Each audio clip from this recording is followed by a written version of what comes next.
Welcome everyone. Today we are going to talk about Colombia. Now, one of the things I pay a lot of attention to is where people go and stay. So we've had clients who are from or going to 150 countries or territories, so quite a lot of places in the world. And so I've got a lot of data from seeing many people, where they move, but also importantly, where they stay. So I figure if people go to a place and they don't stay there, probably that's not a good sign. Whereas if people tend to go and stay there, especially if people go to one place and then end up somewhere else, then that's a good indicator that this is a place people like. And so Colombia happens to be a place that people like. I remember back when I was first starting to spend time in Costa Rica, I was spending time there in part because a good friend and person I was doing business with had moved there, and he had commented that if he knew better, he would have gone to Colombia instead of Costa Rica. So obviously, there's no one size fits all. Nothing is the same for everybody. Everyone has to kind of make their own decisions. However, it's one indicator. And I think for a long period of time, there was sort of fear about Colombia because of what had happened with the drug cartels and Pablo Escobar and all that sort of thing. And when that had all changed, there was sort of a period of time where this was lesser known. Now, more recently, people seem to have kind of figured out that, hey, Colombia is actually a pretty great place in a bunch of regards. They like it. And so it's become fairly popular. And in fact, I see a lot of people who in particular go to places like Panama who actually end up more or less pretending to live in Panama and actually living in Colombia, which should also tell you something.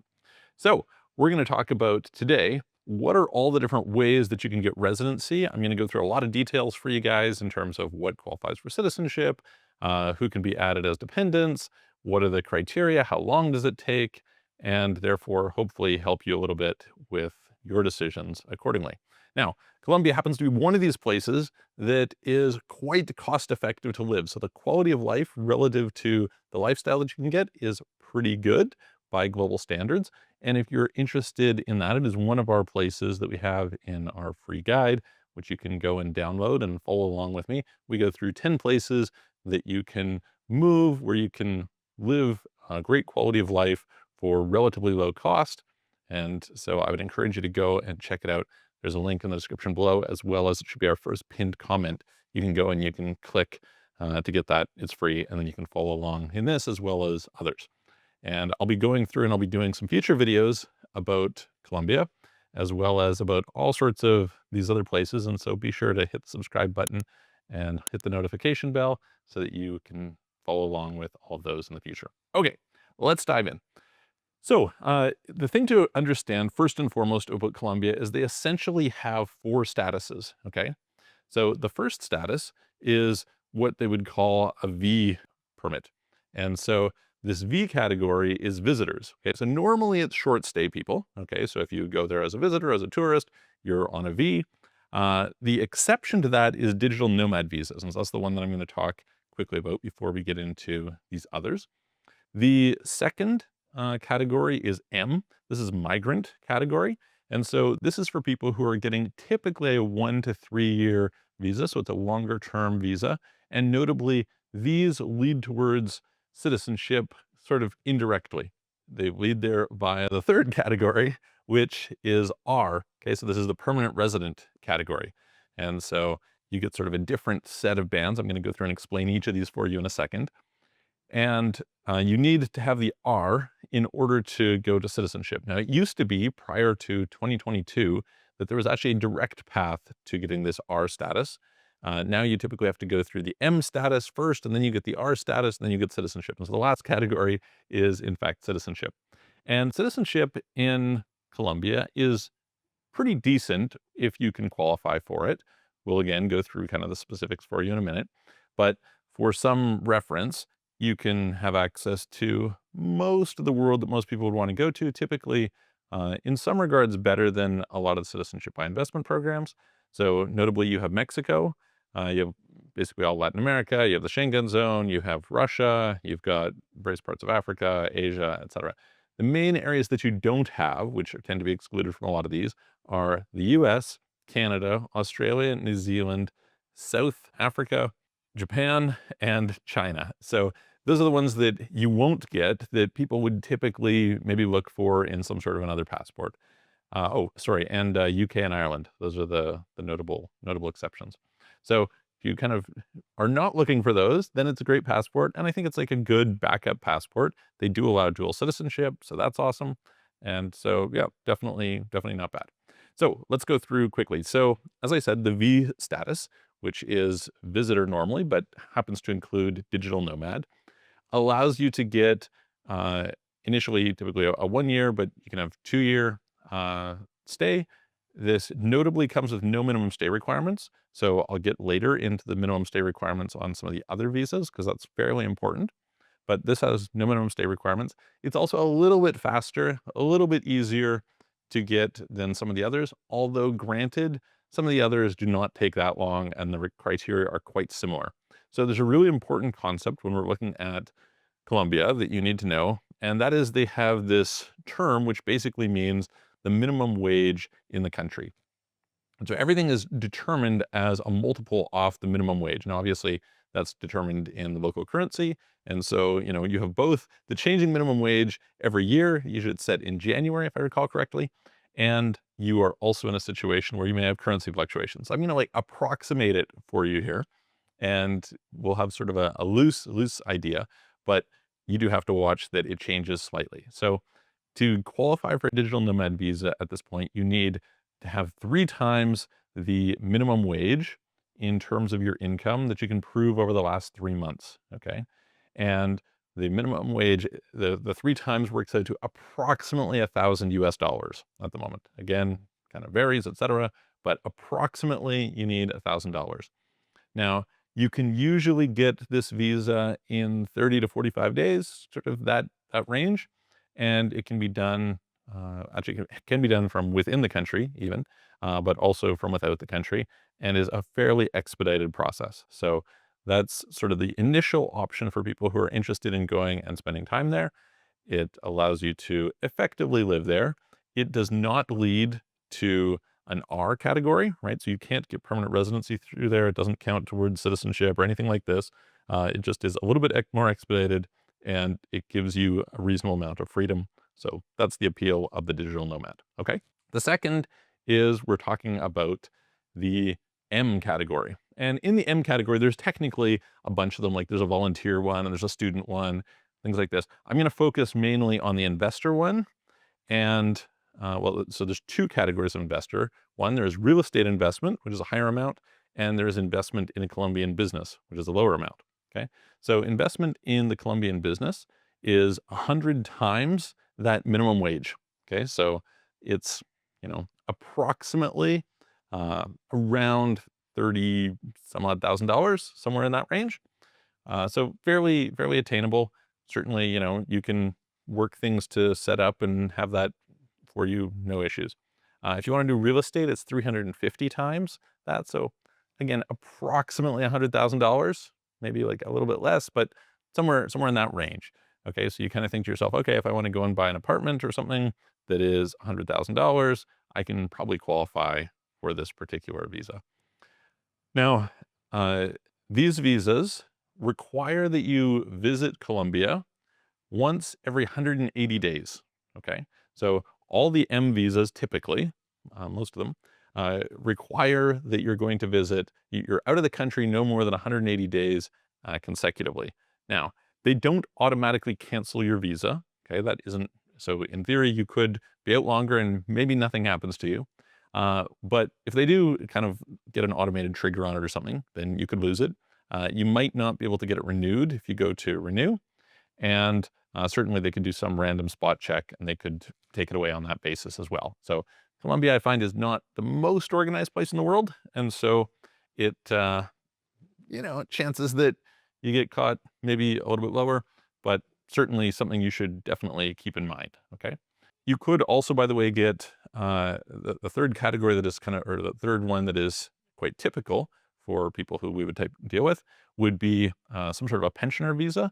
And so this is you demonstrate 3 times the minimum wage. So again, it's around $1,000 a month. This coming from, a pension or a fund or something like that. So these would be the 3 most common ways. Now you can do it where you can orchestrate that you actually have 1 times that with a valid work contract, bit more complicated in that case. As I said, you can go and you can get a student visa. Student visas are not quite so appealing in this case because the time spent on a student visa is tied to the length of the program. And that time actually technically doesn't count towards getting your permanent resident status unless you switch over to another M status visa. So, it's okay for getting in there, but is it really appealing? Probably not, not the best one. Now, to go from, and in these cases, so you can actually, including on the digital nomad visa, which is nice, you can include spouse and dependents. They notably do accept same-sex spouses if you're actually married. So because same-sex marriage is legal in Colombia, and common law spouses if you can get some sort of a document that basically demonstrates that you actually have that status. So it's relatively permissive in terms of who all can get in and the criteria. Normally these take, let's say, like around 30 to 60 days. Let's call it closer to 60 days, probably in most cases. Obviously, it can be longer, right, depending on what's going on, but usually that's what you're looking at, okay? There are also special cases where, for example, you're a parent of somebody who was born in Colombia, you are married to somebody who is Colombian, you are, like there's some other kind of categories like that. Notably, if you are the spouse of a Colombian person or if you are somebody from another Spanish country, then you get expedited movement to the R category and also to the citizenship. So, okay, fair enough.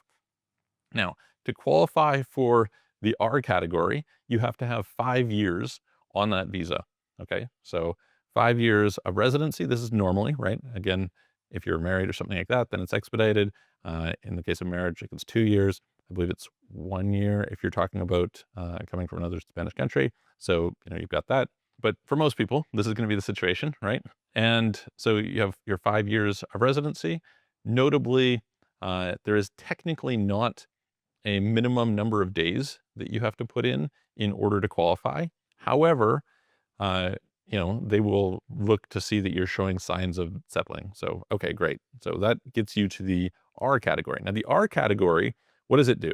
It makes it so that you can maintain that for up to, without being in the country for up to 2 years. Okay, so you have to be in the country. You can't be out of the country for more than 2 years. That would be a problem.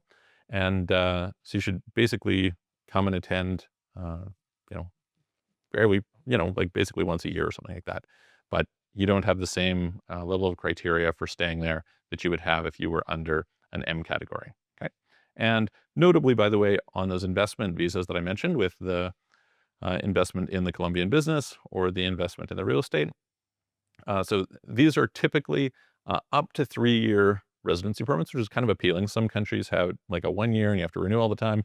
Here, you could potentially only have to renew once every 3 years. That's cool. And it's supposed to be renewable so long as you maintain the investment. Okay. So pretty good in that regard.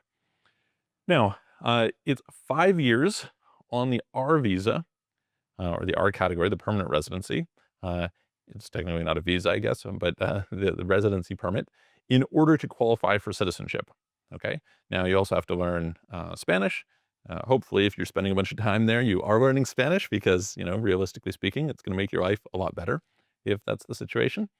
And, there's cultural integration, etc. Now, the process of actually getting the citizenship typically is like a 1 to 3 year process after you've qualified. So it's not like super quick that you're like, oh, hey, I've got my time, off we go.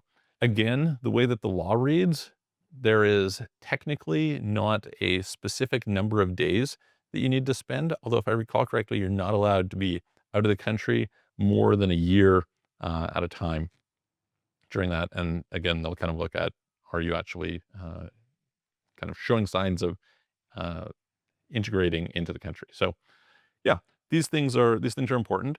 All of these, like for example, the digital nomad visa I was mentioning, you can be in the country or there's no minimum stay. However, if you are in the country for over 183 days, you'll become tax resident. You have to deal with that. I'll do another video in the future talking about the tax planning situation in Colombia, because that's something that's fairly important, or you can check it out in the guide. that we have. Again, you can go and download it to follow along, and we've got a whole bunch of things about these various different countries that you can check out.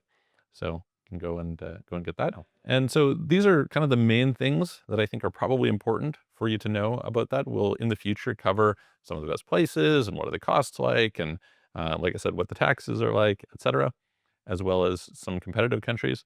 But for a lot of people, I find this is quite good. Oh, one thing. So you're required to have a criminal record check for typically all of these, including the digital nomad visa, with one exception, which is if you are over 65 or under 18, then you don't need to. So that kind of simplifies your process a little bit if you're somebody who is actually a pensioner who's retiring and wants to go there, or maybe you're not a pensioner and you're retiring there and you're just wanting to go and spend some time in a place where there's great weather and beautiful nature. So anyway, let me know if you have any questions, put them in the comments below, check out the guide, and I will see you on the next video.